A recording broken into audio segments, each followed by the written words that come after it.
Hey guys, I hope you're doing well. I'm finally done with the Hondo II. I got this in December and it needed a bit of TLC. This was lying in the cellar's basement for several years. This guitar is almost 40 years old, so it was missing a nut, truss rod cover. The bridge pickup was covered in white paint, provided in a separate plastic bag, and some knobs here and there. Everything was taped into place, but the bare bones were intact. And what caught me was this beautiful headstock. It's got mother of pearl inlays, of course the beautiful neck. So I sourced a brass nut from Amazon, which worked out great, and Gibson style truss rod cover, which I had to cut to fit. All the screws on this guitar are smaller than your typical replacement parts, so that was a tricky one to source. But I managed to get it from one of the local hardware stores. I put in some LP Studio style tuning knobs. I attempted to clean the pickup, which was covered in white paint, with some thinner, but that didn't work, so I used some steel wool, and that did the trick.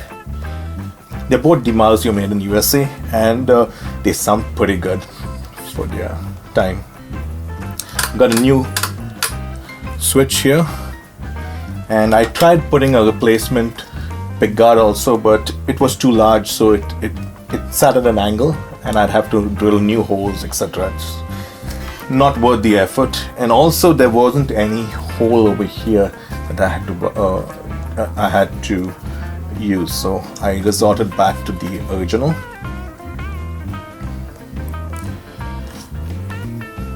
Most of the internals were reusable, so I didn't have to change too much of the wiring, etc. I didn't think that would make so much of a difference.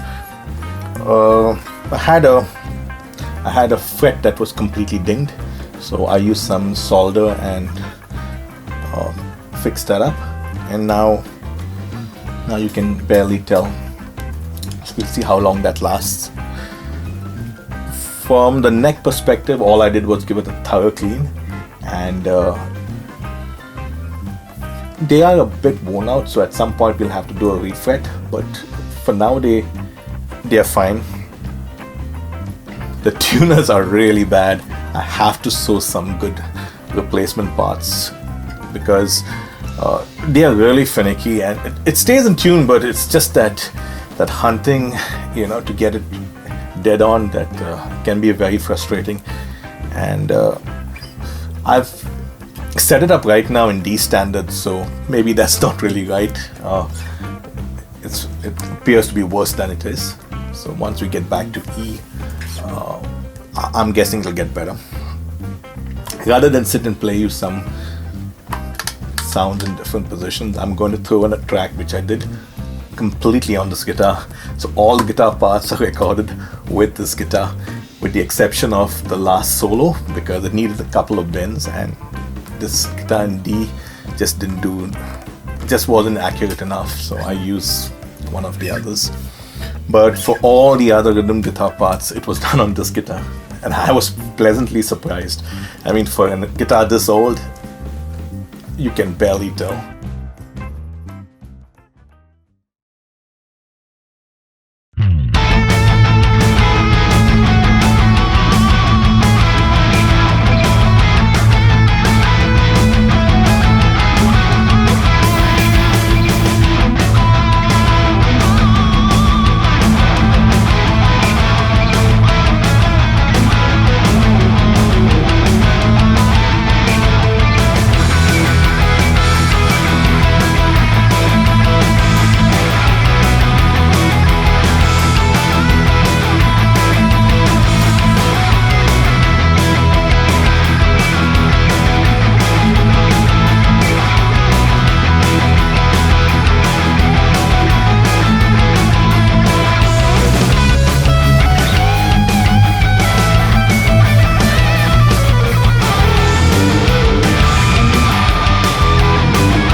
So I've decided to keep this guitar because of the story here, you know. It came in dire need of some help, and I was able to successfully do it myself.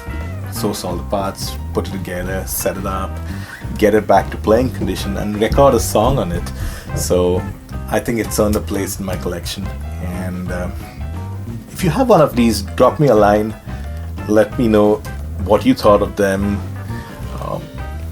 I know most of you have complained about the tuners, and you're spot on. They need to go, and they will, as soon as I can source something that is good and on the cheap, so I don't have too much invested in this. Let me know what you think, and I'll see you on my next update.